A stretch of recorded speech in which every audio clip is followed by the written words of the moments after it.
gens souffrir en amour que je me suis posé cette question dernièrement. Est-ce que nous savons véritablement aimer? Pour y répondre, j'ai comparé notre manière de dire « je t'aime » en 5 langues. Et tu pourras me dire en commentaire, toi, quel est ton langage d'amour? En français, « je t'aime » danse sur la langue, comme une promesse chuchotée dans l'ombre d'un baiser.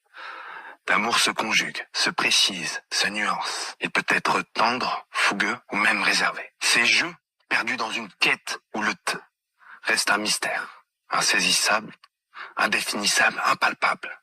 Dans cette quête du sujet de son amour, le jeu s'envole dans le souffle d'une apostrophe qui laisse la place au fait d'aimer, aimer sans limite, au point de se perdre et de s'oublier. Si ça n'est pas clair pour toi, regarde comment on dit je t'aime en anglais.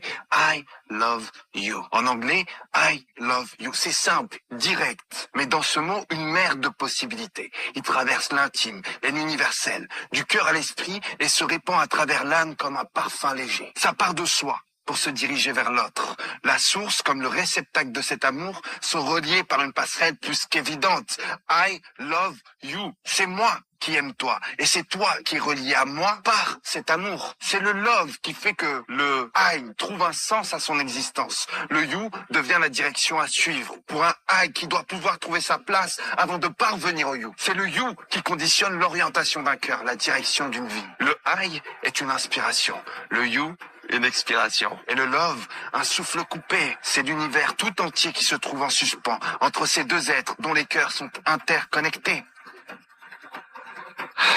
Je maîtrise pas trop les autres langues, mais ce que je peux te dire concernant le mandarin, ai ni, dit plus doucement, l'amour y est un geste, une énergie discrète.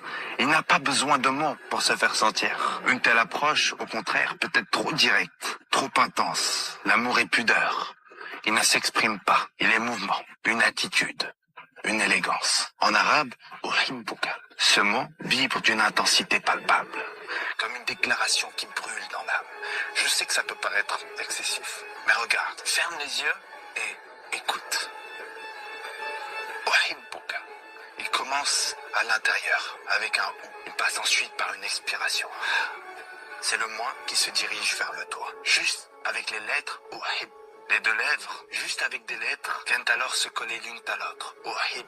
Je ne peux t'aimer sans que nos lèvres ne se touchent, sans que nos âmes s'enlacent et s'embrassent, même dans la distance. Le K, c'est la lettre qui vient trancher, comme le K du Kiai chez les Japonais.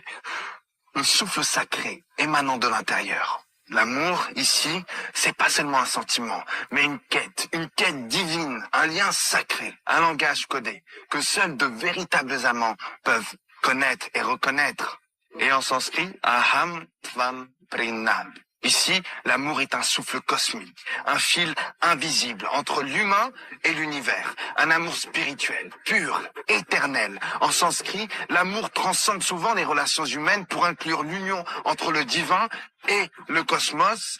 Le mot prema est utilisé pour désigner un amour désintéressé. L'amour est vu comme une énergie cosmique. Il relie l'individu, Jiva, à l'absolu, Brahman. La relation amoureuse, dans les textes sanskrits, comme dans le Mahabharata, est souvent liée au Dharma, la loi cosmique. L'amour est donc comme une vibration spirituelle. 5 manières de dire je t'aime, totalement différentes, que j'ai voulu te partager pour questionner notre manière à nous, à tout un chacun,